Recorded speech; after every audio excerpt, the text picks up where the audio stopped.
Il existe un monde où l'angoisse fait partie du paysage. Un monde où chacun de vos pas vous entraîne toujours plus loin, dans la terreur et l'indicible.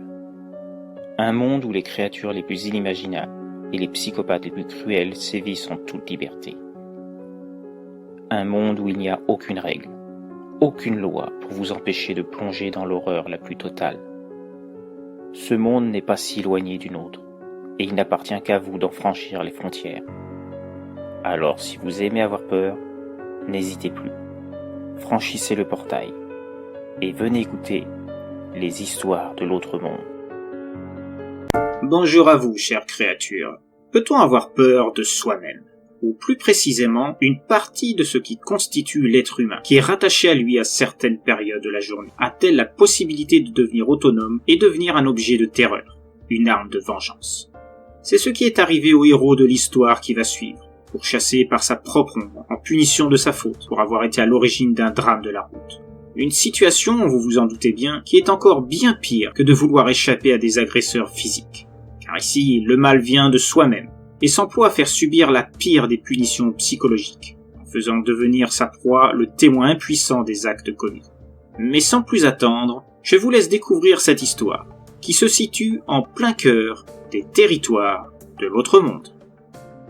La proie de l'ombre. Je n'ai pas de mots pour décrire la terreur qui m'envahit chaque heure, chaque minute, chaque seconde depuis que j'ai découvert son existence. Depuis que cette partie de moi est devenue autonome et a fait de ma vie un cauchemar. Je me terre dans ma demeure, dans une pièce vide de tout objet. J'ai même arraché le papier peint, bout après bout, enlevé les vitres et les volets de ma fenêtre, afin d'éviter que tout appendice, quel qu'il soit, lui permette de trouver un moyen d'apparaître la nuit par le biais d'une réflexion de lumière. Dans la journée, je m'enferme dans la penderie, au milieu d'un espace vide de tout vêtement, dans le noir total, ne m'alimentant plus, me contentant d'avaler ma salive en guise d'éléments liquides, pour ne pas périr de déshydratation, restant nu, par mesure de précaution, afin de ne pas lui créer l'occasion de se former, au cas où une bride de clarté parviendra à s'infiltrer dans ma cachette et me laisserait à sa merci. La nuit, dans le noir complet de mon appartement, vu qu'elle ne peut pas prendre forme, je peux parvenir à reprendre souffle, soulagé de ne plus avoir peur, ne serait-ce que pour respirer, tellement je crains que l'air sorti de ma bouche lui permette de prendre vie. Cela fait 3 jours que je vis de cette manière, et j'ignore encore combien de temps je tiendrai à ce rythme. J'ai même dû barricader la porte d'entrée, pour éviter que mon propriétaire ou la police, alertés par mon absence partout où j'avais l'habitude d'aller auparavant, ou ayant découvert mon lien avec les nombreuses morts m'entourant, n'en viennent à tenter d'ouvrir, et lui créer une opportunité qui serait fatale à ses visiteurs, ses nouvelles victimes. Mes larmes sont sèches. Je ne parviens même plus à avoir des sécrétions normales, à force d'en avoir tant versé. Tout a commencé. À force de voir ceux que j'aimais, mes amis, voire même des inconnus ayant fait l'erreur de m'approcher, de subir ces pulsions meurtrières ayant rendu tel que je suis aujourd'hui, en proie à une terreur absolue. Je ne comprends toujours pas comment elle en est venue à s'accrocher à moi, à faire partie de moi, à devenir un morceau de moi. Je me souviens juste de la première fois où j'ai ressenti une impression étrange, après cette soirée un peu arrosée, après l'accident que j'ai provoqué, à cause de l'alcool qui submergeait mon corps. Jamais je n'aurais dû prendre la route ce jour-là. J'aurais si évité que ce cauchemar fasse de ma vie un enfer et cause toutes ces morts. Ces morts horribles. Pedro, Scarlett, Tiana, Herbert, ils ont tous été tués par ma faute. Tous morts par elle, déchiquetés, éventrés, leur corps réduit en lambeaux, sans que je ne puisse rien faire, sans que je puisse avoir le pouvoir de l'arrêter. Tout ça parce que j'ai eu la stupidité de prendre cette foutue voiture ce soir-là, et qu'à cause de moi, ce couple et leur bébé ont péri peu après le choc de l'accident. J'ai tenté de les sauver, de les sortir de leur voiture qui avait pris feu, malgré les vapeurs d'alcool qui émanaient de mon corps, malgré le manque de lucidité flagrante qui était en moi. J'ai toujours la vision de cet homme, affalé sur le volant, le visage en sang, sans montrer un signe de vie, les yeux fermés. Je me souviens de la femme, hystérique en voyant son bébé à l'arrière brûler sous ses yeux, criant toutes ses forces, se débattant pour tenter de décrocher sa ceinture bloquée, assistant impuissante à la lente agonie de son enfant qui se carbonisait peu à peu. Et moi, avec mon ébriété avancée, je n'arrivais même pas à ouvrir la portière. J'aurais pu briser une vitre, mais j'étais dans un tel état que je n'ai même pas pensé à ce simple geste. Au bout d'un moment, en n'arrivant pas à ouvrir, je suis resté là, demi-conscient, ne pouvant qu'observer le drame dont j'étais le responsable, voyant le feu envahir le reste de l'habitacle, jusqu'à parvenir à la fin. J'ai vu le visage de cette femme, terrorisée, en colère, fixant de son regard que je ne pourrais jamais oublier. Il s'est ancré dans ma mémoire. Un regard accusateur, un regard de haine. J'ai cru apercevoir cette même femme bouger ses lèvres. Ça ne semblait plus être des cris. Les vitres étant fermées, j'ignore ce qu'elle a bien pu dire à cet instant. Était-ce des insultes? Me demandait-elle pourquoi je ne les avais pas aidés à sortir? Ou bien était-ce autre chose? Plus j'y pense, et surtout au vu de ce que je vis actuellement, plus je suis de plus en plus persuadé que tout est lié. L'accident, les paroles de cette femme juste avant que le feu l'embrase à son tour, elle et l'homme au volant, qui devait vraisemblablement être son mari, les morts violentes, et surtout l'ombre. Cette ombre qui est la cause de mon tourment perpétuel, à force de voir s'accumuler les victimes autour de moi. Curieusement, quelque chose me dit que cette chose qui émane de moi quand la lumière se porte sur mon corps, cette ombre mortelle, ne peut pas s'attaquer à moi directement. Elle ne peut pas parce qu'elle naît de moi. Si elle le faisait, elle ne ferait que s'autodétruire. Or, j'ai bien compris que son but était de me faire souffrir en me laissant assister au calvaire de mes proches, à leur mort horrible. Plus les gens me sont proches, plus j'ai l'impression que leur souffrance atteint des sommets inimaginables dont je ne peux comprendre l'étendue exacte. Oui, il était évident que son objectif était de me faire ressentir ce que cette femme avait subi ce soir-là, ayant vu son mari perdre la vie, n'ayant rien pu faire pour le sauver, lui et son bébé pris dans les flammes. Tout ça à cause de moi.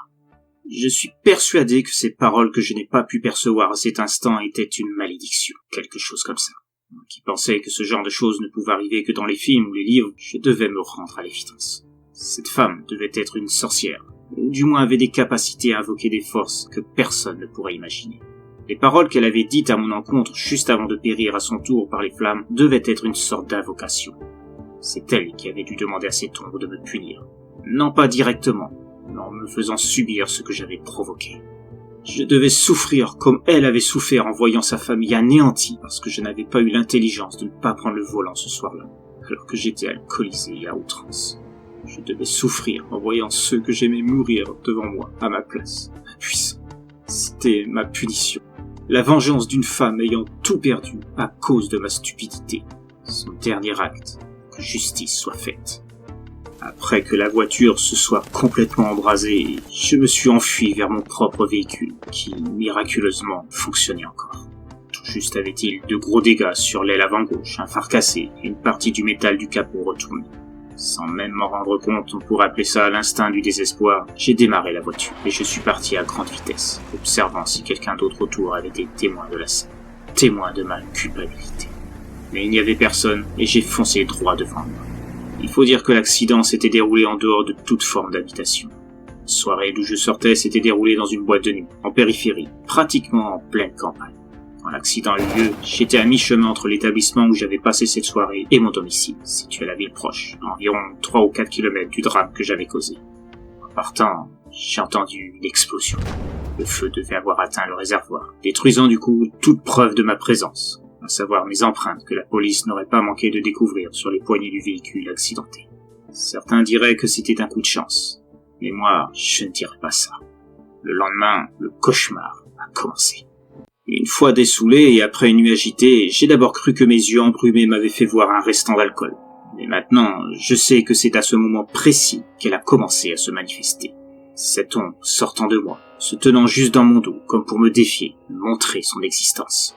À ce moment, à travers la glace de la salle de bain, j'ai cru apercevoir un rictus au milieu du haut de cette silhouette de moi-même. Je me suis frotté les yeux, comme pour vérifier que je rêvais encore un peu. Et puis, plus rien. Je n'y ai plus pensé en sortant, persuadé que c'était mon imagination, une part de culpabilité m'ayant traversé et m'ayant fait montrer cette silhouette derrière moi vue dans la glace. Et puis, il y a eu les premiers meurtres. À ce moment, j'étais parti rendre visite à Pedro, mon ami de toujours, celui avec qui j'avais fait les 400 coups. C'est lui qui m'avait offert son invitation pour la soirée où je me suis rendu et qui a été la cause de mon malheur.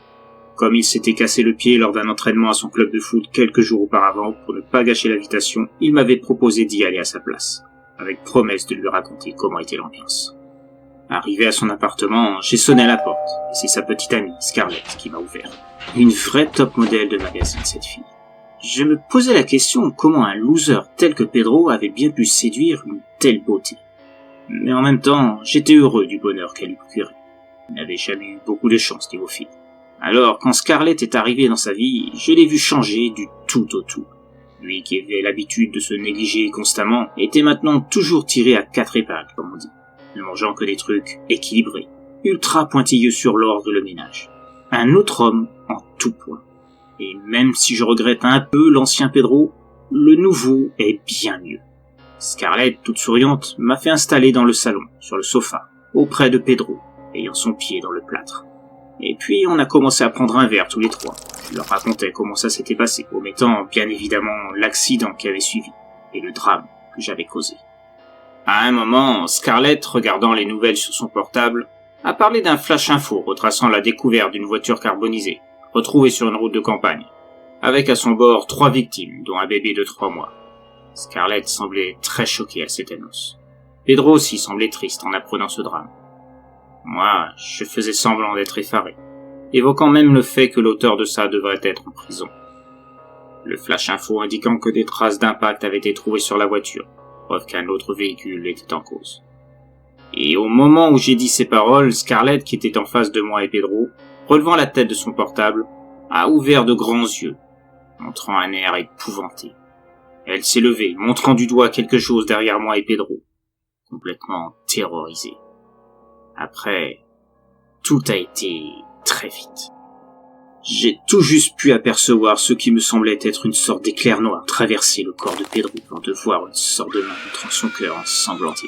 Je regardais horrifié Pedro, et celui-ci avait déjà les yeux dans le vide. La vie l'avait déjà quitté. Scarlett hurlait, et en quelques secondes, la chose qui tenait le cœur de Pedro l'a lâché, le laissant tomber au sol, avant de s'allonger et se diriger droit vers le crâne de Scarlett, perforant ce dernier de part en part, sans qu'elle ait eu le temps de réagir. Comme elle l'avait fait pour le cœur de Pedro, l'ombre avait fait sortir le cerveau de Scarlett de sa tête, laissant le visage de cette dernière inexpressif, saisi par la rapidité de l'action de cette chose. Du sang dégoulait sur son corps, glissant tout du long, jusqu'à arriver à ses pieds. Puis l'ombre laissa choir le cerveau, celui-ci s'écrasant au sol, sans entendre un bruit flasque comme de la gelée qu'on aurait renversée. Juste après, la forme noire se retira de la tête de Scarlett. Celle-ci, son corps n'étant plus retenu, s'affala sur la petite table vitrée où se trouvaient nos verres, la brisant en éclats dans un bruit assourdissant, projetant des dizaines de gouttes de sang sur moi, et me laissant en proie à l'incompréhension, doublée d'une panique indescriptible en voyant la silhouette se positionner devant moi. Cette fois, j'étais sûr que ce que je voyais n'était pas dû à l'alcool. La silhouette se tenait pile en face de moi, semblant me narguer et arborant une trace blanche à la hauteur de ce qui semblait former sa tête. Une trace prenant l'air d'un sourire, avant qu'un rire caverneux se fît entendre, résonnant dans toute la pièce. J'étais terrorisé par cette vision. Je n'arrivais même pas à réagir, tellement j'étais sous le choc. Et pire encore, c'est au même moment que je m'aperçus, en suivant la ligne du corps de la silhouette noire, que l'ombre sortait de mon propre corps, ce qui me terrifiait encore plus. C'était de moi que sortait cette monstruosité qui venait de tuer sans le moindre état d'âme Pedro et Scarlett. Sortant de ma torpeur, je me levai, me précipitant vers la porte, oubliant le fait que la décence aurait dû me dire d'appeler la police. Mais comment leur expliquer ce qui venait de se passer ? Aucun policier ne m'aurait cru. D'autant que je sentais encore l'alcool, n'ayant pas encore évacué toutes les vapeurs de la veille. Il était évident que je passerais forcément pour le coupable, dès l'instant qu'un inspecteur aurait franchi la porte de cet appartement. Alors je sortais sans me retourner, laissant la porte grande ouverte, dévalant les escaliers, comme si j'avais le diable à mes trousses. Ce qui n'était pas totalement faux, au vu de la créature. Ne réagissant pas encore au fait que l'ombre était rattachée à moi, et que donc quel que soit l'endroit où j'irais, elle serait en moi, sortant de moi, étant comme une sorte de double, un double meurtrier. À cet instant, je n'ai pas fait le rapport avec l'accident. Ce n'est que plus tard, au moment où je me remémore tous les faits de ces derniers jours, que j'en ai pris conscience. Mais à ce moment-là, j'étais tellement en proie au choc et à la terreur, je n'étais pas capable de réfléchir à quoi que ce soit. Je courais sans savoir où j'allais, déambulant dans les rues, entendant toujours ce rire horrible qui résonnait dans ma tête. Combien de temps ai-je couru ? Je l'ignore. J'ai perdu la notion du temps dès l'instant où j'ai vu les corps de Pedro et Scarlett perdre tout souffle de vie.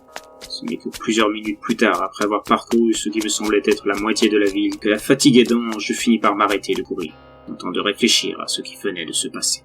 Et là, je la vis, se reflétant sur le mur en face de l'endroit où je m'étais posé, dans une petite ruelle.